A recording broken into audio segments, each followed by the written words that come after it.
Here is another old English tale, author unknown, called Cap o' Rushes. Well, there was once a very rich gentleman, and he'd 3 daughters, and he thought he'd see how fond they were of him.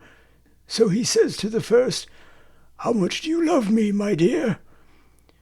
"Why," she says, "as I love my life." "That's good," says he. So he says to the second, "How much do you love me, dear?" "Why," says she, "better nor all the world." "That's good," says he. So he says to the third, "How much do you love me, my dear?" "Why, I love you as fresh meat loves salt," says she. Well, he was that angry. "You don't love me at all," says he, "and in my house you stay no more."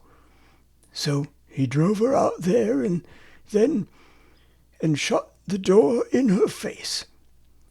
Well, she went away on and on till she came to a fen, and there she gathered a lot of rushes and made them into a kind of a sort of a cloak with a hood to cover her from head to foot, and to hide her fine clothes. And then she went on and on till she came to a great house.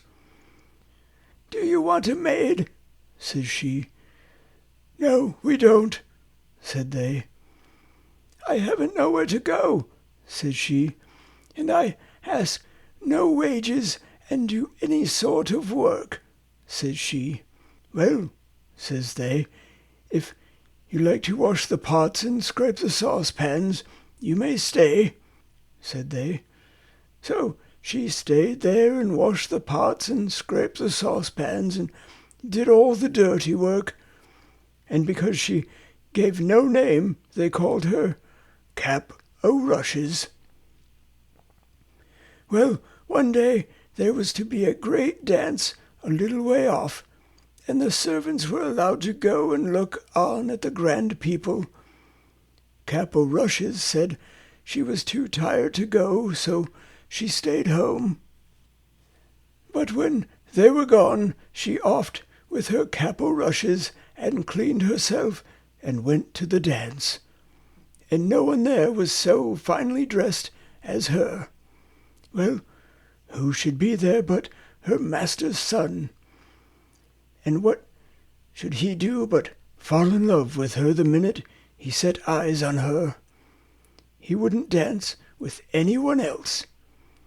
But before the dance was done, Cap o' Rushes slipped off, and away she went home, and when the other maids came back, she was pretending to be asleep with her cap o' rushes on.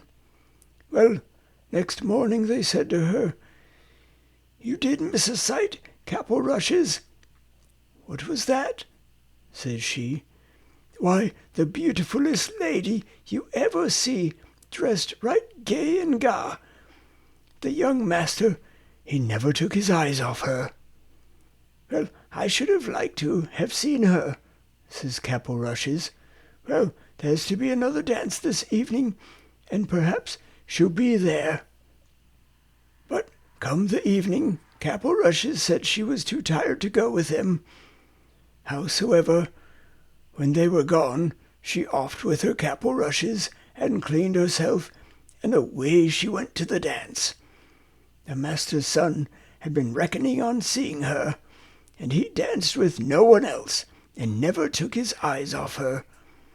But before the dance was over, she slipped off, and home she went, and when the maids came back, she pretending to be asleep with her cap o' rushes on. Next day they said to her again, "Well, Cap o' Rushes, you should have been there to see the lady. There she was again, gay and ga, and the young master, he never took his eyes off her." "Well, there," says she, "I should have liked to have seen her."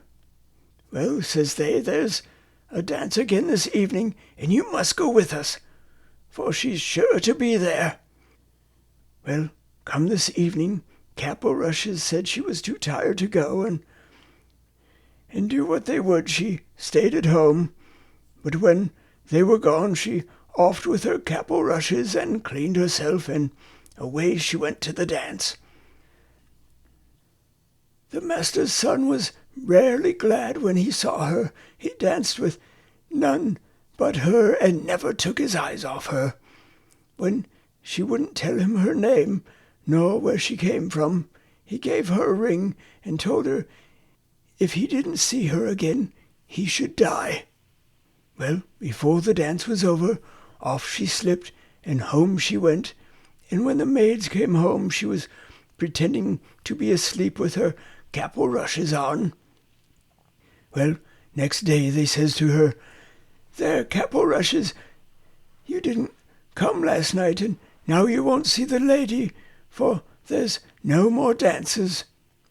"Well, I should have rarely liked to have seen her," says she. "The master's son, he tried every way to find out where the lady has gone, but go where he might and ask whom he might, he never heard anything about her. And he got worse and worse for the love of her till he had to keep his bed." "Make some gruel for the young master," they said to the cook. "He's dying for the love of the lady." The cook, she set about making it when Cap o' Rushes came in. "What are you a-doing of?" says she. "I'm going to make some gruel for the young master," says the cook, "for he's dying for the love of the lady." "Let me make it," says Cap o' Rushes. Well, the cook wouldn't at first, but at last she said yes, and Cap o' Rushes made the gruel, and when she had made it, she slipped the ring into it on the sly before the cook took it upstairs. The young man, he drank it, and when he saw the ring at the bottom, "Send for the cook," says he. So up she comes. "Who made this gruel?" says he. "I did," says the cook, for she was frightened. And he looked at her. "No, you didn't," says he. "Say who did it, and you shan't be harmed." "Well then, 'twas Cap o' Rushes," said she. "Send Cap o' Rushes here," says he. So Cap o' Rushes came.